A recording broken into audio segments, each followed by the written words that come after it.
Hello, our friends, Evolutionary Energy Arts family. Hello there, welcome back. And I gotta tell you, Rama is right here. He really wants to make himself known. I feel it. Yeah, it feels like he wants to say something. Do you want to say something, Rama? Hello.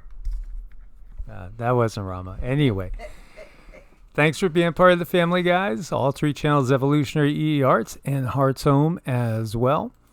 You know, I saw this, and originally we were going to cover some other stuff, but I just wanted to focus in on this. This is part of the big reveal that has been whispered forever. You know, in some circles, there are people that have understood just how interconnected everything is. There's really,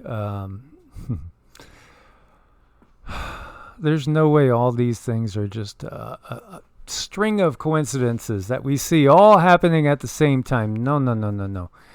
There are networks within networks within networks that, again, ultimately, as the American citizens are finding out, you know, their FBI and their CIA, they're not really working for them. This is part of the big reveal as we see a secretive Bilderberg gathering of global elites kicks off. See who is attending and what they're discussing. 69th Bilderberg meeting, a secret conclave of global power brokers, kicked off in Lisbon, Portugal, with issues on the agenda including transnational threats, AI. AI is a big one, and America's leadership in world affairs, as they're getting ready to hand the football off to the fine dining ware country. This year's meeting, the latest in a series that began in 1954, continues to blur the lines between open diplomacy and clandestine elitism, as political leaders brush shoulders with industry bigwigs, media barons, and finance tycoons. It's really a high-octane list leaning heavily into the Russian-Ukrainian conflict and the future of NATO. Journalist Charlie Skelton, who's in Lisbon to cover this year's event, told the Epoch Times in an emailed statement. As usual, the details of their discussions remain obscured by the Chatham House Rule. That's a protocol that gives the participants the discretion to use the information gleaned from the talks, but forbids the identification of speakers or participants, ensuring anonymity. Thanks to the private nature of the meeting, the participants take part as individuals rather than in any official capacity, and hence are not bound by the conventions of their office or by pre-agreed positions. A Bilderberg meetings press release reads. Just think about that again. In other words, you know, some of these might be presidents. You know, they could be prime ministers. They could be CEOs, COOs. They could be all sorts of different, quote-unquote, elites. Well, they stop being themselves and they speak in a different manner. There's the truth for you. Because, again, we might think of, you know, Elon Musk as, you know, being the founder of Tesla and owning Twitter and being, you know, the space guy, you know, the guy's going to take us to Mars or whatever. He has another capacity. So his real official capacity would not be those things. There's something else about him that's bigger than those things. There's something that he's part of that's much bigger than just those things. It's the same thing with all these different people that are in, you know, these notable positions, whether, again, they're the president of the U.S., prime minister of the U.K., you know, maybe we're talking about the CEO of Pfizer, or maybe we're talking about somebody like Gil Bates. You know, again, they all have parts to play in everything that's going on in a different capacity than what we on planet Earth see them as. You know, it kind of sounds like and feels like that there's this giant chess game going on, you know, but the trick and the illusion is it's like you can't really move your chess piece on your free will. You kind of sort of better move it how somebody tells you to. Among the major topics slated for discussion are AI, banking system, energy transition, and industrial policy and trade. Other high priority issues include geopolitical landscapes of Europe, China, India, Russia, Ukraine, along with NATO and America's global leadership. The topic of U.S. leadership, which last appeared on the Bilderberg agenda in 2018, comes as China and Russia have ramped up their efforts to reduce reliance on the U.S. dollar as the world's preeminent reserve currency. And as you see, these are the topics, which are what we have been mentioning. And, it gives you a clue again as to what we're going to see in the news moving forward as well. The elites gather, and the array of globally influential figures includes NATO Secretary General Jens Stoltenberg, with the dynamics of global security cooperation in sharp focus as the war in Ukraine continues, no end in sight. Also on the security front, attending the meeting are Avril Haines, U.S. Director of National Intelligence, Thomas Wright, Senior Director for Strategic Planning at the National Security Council.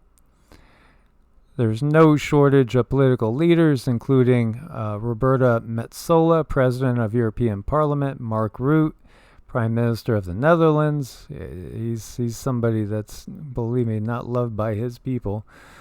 And Finland's outgoing Prime Minister, Sanna Marin, who lost an election but continues to serve as part of a caretaker government until a new cabinet is formed.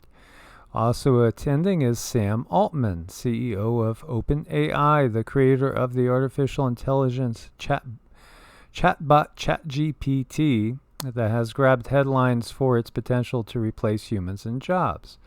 Other prominent tech figures include Satya Nadella, CEO of Microsoft, Alex Karp, CEO of Palantir Technologies, and former Google CEO Eric Schmidt. Albert Bourla, CEO of Pfizer, is also on the list of participants, as is Thiel Capital founder Peter Thiel, and John Waldron, president of Goldman Sachs. Ribbit. He's just really gross, and gosh, if you've seen some of those videos we've done with his throat and what it does, it's just so strange. But I think these beings think they're just really super high on a pedestal, and if you were one who was going to take over everything, wouldn't you let those in charge think that they're the ones in charge? I just sort of kind of feel something brewing here. Also in attendance are Didier Reynders, European Commissioner for Justice, Alexander Schallenberg, Austria's Minister for European International Affairs, and Ukraine Foreign Minister Dmytro Kuleba. Kuleba notably has been at the forefront of efforts to bolster Western backing for Ukraine and its conflict with Russia. He recently took part in a meeting of 27 European Union foreign ministers where he called for the provision of long-range artillery ammunition and the opening of talks for Ukraine's potential accession to the EU. While the Bilderberg meeting is touted as private, informal gathering devoid of any official capacity, the implications of such a potent concentration of power have been the subject of scrutiny. Seems like an awful lot of senior European politicians to be discussing vital topics. It's pretty obvious. Here's a full list of participants. Stacey Abrams. You'll recognize a lot of these names, but see, this is the thing. Some of these names will cross over into other lists as well. Obviously, this is the rich, the famous, the powerful, the elites that are middle management, really, at best. But they're what the public views as, your top echelon here. Of course, you're familiar with Davos, right? And this is from the World Economic Forum contributor here over at Forbes magazine. Davos, the WEF, this is another one of those groups where they meet in secret, don't tell anybody anything. Isn't there something wrong with that? I mean, what about the people having a say? And when you look at the WF's Young Global Leaders, there's an extensive list here. I'll have all these PDFs for you guys so you could go and dig in and look. There's, again, so many names that pop up. Again, another who's who. In order to be in on anything substantial in this world. It's who you know. And it's what you're willing to do to become a member. A member. These again, and this obviously includes Macron. So many people were so familiar with Angela Merkel. It just goes on and on. All these names of these people. These Vladimir Putin, right? Vladimir Putin. Yeah, when you really get down to this, again, it's the secret societies that truly hold all the power. They hold all the cards. They don't tell us anything because, again, their meetings are private. They don't tell us anything. Gavin Newsom. This is really where they are getting orders. Nikki Haley, Pete Buttigieg. It just goes on and on. Tulsi Gabbard, again, controlled opposition, Justin Trudeau. You look at these names, Jacinda Ardern. I hope she gets over those issues that she has going, and it looks pretty bad. What was that show the Crypt Keeper used to be on? It was one of those nighttime horror shows. I heard rumors that she was going to be the new Crypt Keeper for like Chiller Theater, was it? Chiller Theater? The Crypt. I thought it was just the Crypt. Oh, Tales from the Crypt. Tales from the Crypt. Well, there is rumors that she's going to be the new host of that. And she would do a very good job now. She sure would. Clarence Thomas, Bohemian Grove. What goes on in that all-male club? God only knows. Well, maybe the other side of the coin. But then again, they got both sides covered. They got both sides covered. And you look at the Bohemian Grove attendees again, and you'll see people like, all hail Ronald Reagan, the hope of the Republicans. Yeah, and the Bushes, Walter Cronkite, Clint Eastwood. Oh, yeah, they control the movies, they control the politics, they control the food system, they control the music, unfortunately, sometimes. You got Jim Belushi, Clint Black in there, of course, Michael Bloomberg, Jimmy Buffett. Even Margaritaville is not sacred. No, I mean, it's sad. It's wasting away again. We're all wasting away, and they're having a good old time. Yeah, it goes on and on and on. And it goes beyond that. This famous Skull and Bones members, another society, another very dark society. And you got Bush, and there's another Bush. And then you got William Howard Taft, another president. Another actor, Paul Giamatti. John Kerry. Yeah, okay, so you got Republicans, you got Democrats. William F. Buckley, it goes on and on. It's all about secret society controls. All about it. This is how they've infiltrated. Well, yeah, this infiltration's huge, guys, and it goes back thousands of years. And we could go back a few hundred, and again, there are some that think George Washington was a saint. Well, he was a Mason. He was a Freemason. He owned slaves. Yeah, when you have the founding fathers, life, liberty, pursuit of justice, happiness, and all that. And, about half of them were slave owners. And they're putting their hands on the Bible, which has so many different quotes and different parts in there that completely condone slavery. But then again, when you look back to the Anunnaki legends, humans are slaves according to that particular set of mythos. Are they really myths? Why are they giving us Wikipedias if they're only myths? 15 U.S. presidents who were Freemasons. Yeah, Washington, Monroe, Jackson, Polk, Buchanan, Johnson, Garfield, McKinley, Roosevelt, Taft, Harding, Roosevelt, Truman, Gerald Ford, Lyndon B. Johnson. And again, you find basketball players, you see the movies represented, astronauts, whether they're filming in a movie set or whatever. This is every facet of our reality is controlled by the secret societies. They control everything. And they all put their hands right on that Bible when they swear in. They have no problem doing that. And yeah, there's all different relations too. FDR was related to at least 11 presidents. Can we say a continuation of the monarchy in reality? Yeah, again, this is we it's all been an illusion. It's all been an illusion the whole time. Do you think it's a coincidence that you have the Bush family tied to IG Farben? Who's IG Farben? Well, they made the Zyklon B for the GIS chambers. And their salesman was John Paul II.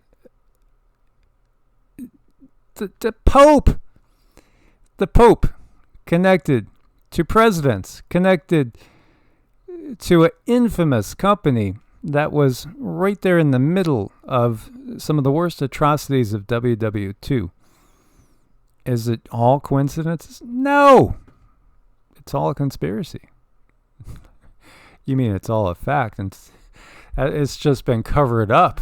You've been told it's just a conspiracy. So I told you guys I was reading this book by John Robison, Scottish scientist. He lived from 1739 to 1805. Late in life, wrote one of the definitive studies of the Bavarian Illuminati. He was a contemporary and collaborator with James Watt, whom he worked with on an early steam car, and even contributed to the 1797 Encyclopedia Britannica. But yeah, absolutely, the book talks about, again, there really hasn't been anything earth-shattering because we've been aware of this, and it goes well beyond 1797. This goes back to Rome. This goes all the way back to Sumeria. Yes, ancient Babylon, Acadia. This goes back to the Anunnaki, the Gigi. But, it's just really cool to read something that was written in 1797 that's talking about how these secret meetings are held in which, the fate of the world is determined. And it has nothing to do with anything that any of the citizens of the world, unless you are a member of one of these groups, you don't really know. We could pick things up from the outside. We could remote view them. We can get information from much higher sources. They're never going to tell us the truth. That's the bottom line. And again, they hide their real agendas from the public. They don't serve any of us. They never have. And fear is our evolution. It's the number one thing that they are doing everything they possibly can to squash, including coming after our star children, our children. And that's why I'm always harping on people to please look into homeschooling so you can at least be there with your child and you can see what is going on between your eyes and the computer and the books that your child is looking at. We really need to hold on to that because they spend an enormous amount of time and money to be sure they get our children out of the house by the age of 3. Here, let's send them to preschool. Here, they need all of these treatments. This is no mistake. I mean, our evolution is happening so fast, and a lot of people are actually really very lost because they don't understand these things they're going through. They don't understand, why are they having these emotions, these feelings, these abilities. And it's because it's all hidden. It's all very secret. And there is a world out there that if you tell the wrong person, you can find yourself in a hospital. And that is not okay. That's not okay. But they have set up every single facet that they can. If somebody squeaks through this door, they catch them on that door. The work that we do is just absolutely not popular. Many controllers that know that we are doing this are frantically setting up AI to stop us at every turn. And it does get exhausting, but you know what? We can't stop. There's something inside of our soul, Mike and I both. We cannot stop. We will not stop, until it's time, until something else releases, and I can't say what that would be. Yeah, absolutely. And, the thing is, we've been able through past life work to be able to access past lives and other information in this life. So we do know clearly. We know it's not that we're giving you well, this looks like this could be the case. No, we're just sharing with you guys what we know and stating it openly. And when you look to like this article, which I was going to do in a different video, but let's just talk about it here. They tell us our species arose in Africa more than 300,000 years ago, oldest known Homo sapiens fossil discovered in a site in Morocco.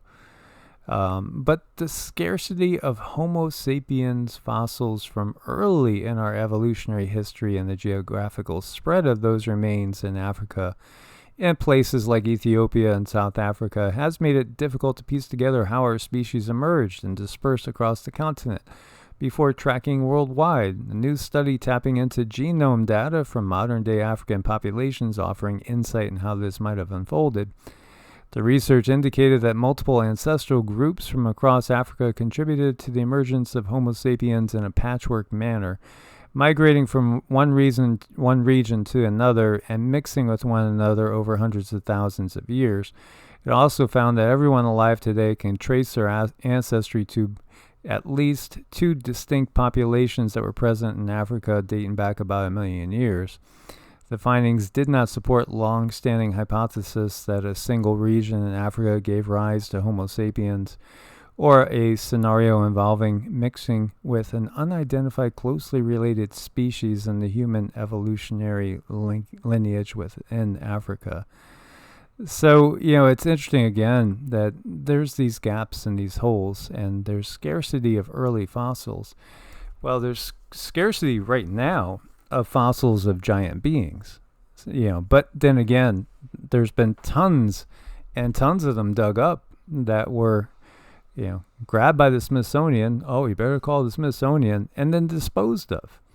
There is a cleanup crew on planet Earth that comes out and wipes away all the traces of what went before. This is part of the big reveal. That cleanup crew is operating now, and here she goes. They're called the bottom feeders. They are bottom feeders. And we could see so many evolutionary dead ends. It's because they're always coming about in these darker ages when we're under this darker matrix. They're always looking for a more controllable version. It's just that simple.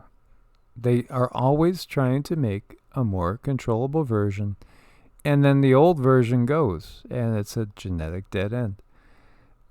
Bye-bye Neanderthal, bye-bye Denisovans, one after another, and then Homo sapiens.